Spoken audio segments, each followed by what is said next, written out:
For the second time in 4 days, Ukrainian drones striking unopposed deep into Russia's territory, into its economy. Two huge logistics centres belonging to Wildberries, Russia's answer to Amazon, being turned relentlessly to ash and smoke.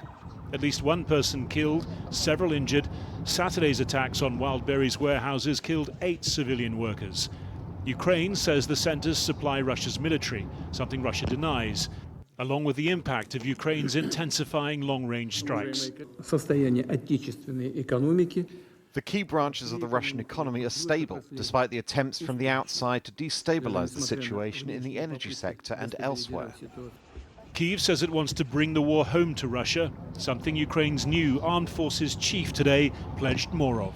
Mykhailo Fedorov is certainly versed in the art of the counter-offensive. This was his fighting vehicle in Mariupol in 2014 as he led a mission to rescue police officers from pro-Russian separatists.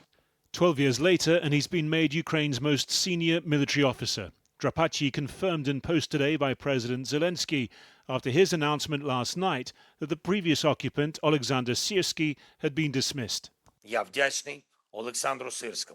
I'm grateful to Oleksandr Syrskyi and every one of our soldiers for Ukraine's strong frontline positions. I'm grateful to Mykhailo Fedorov for having precisely the same view.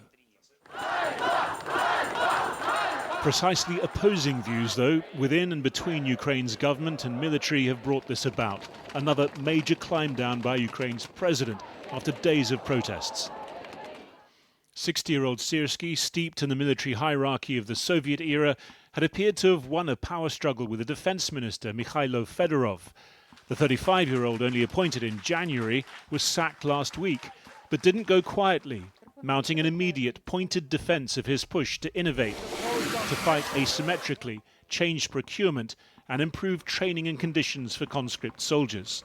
Many claim that he has achieved much more in 6 months of office than all previous ministers of defense combined. His approval rate has now surged by 30%, from 35 to 65%, surpassing that of Zelenskyy. And so Zelenskyy, with this move, has inadvertently turned Fedorov into a political adversary.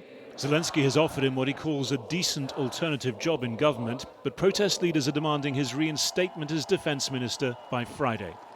The Kremlin today calling it evidence of Ukraine trembling from within.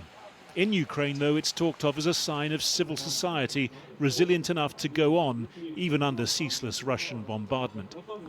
And the kind of counterstrikes that have proved so effective, the latest attacks on Russian shipping, may yet be given greater impetus by the latest changes at the top of Ukraine's military.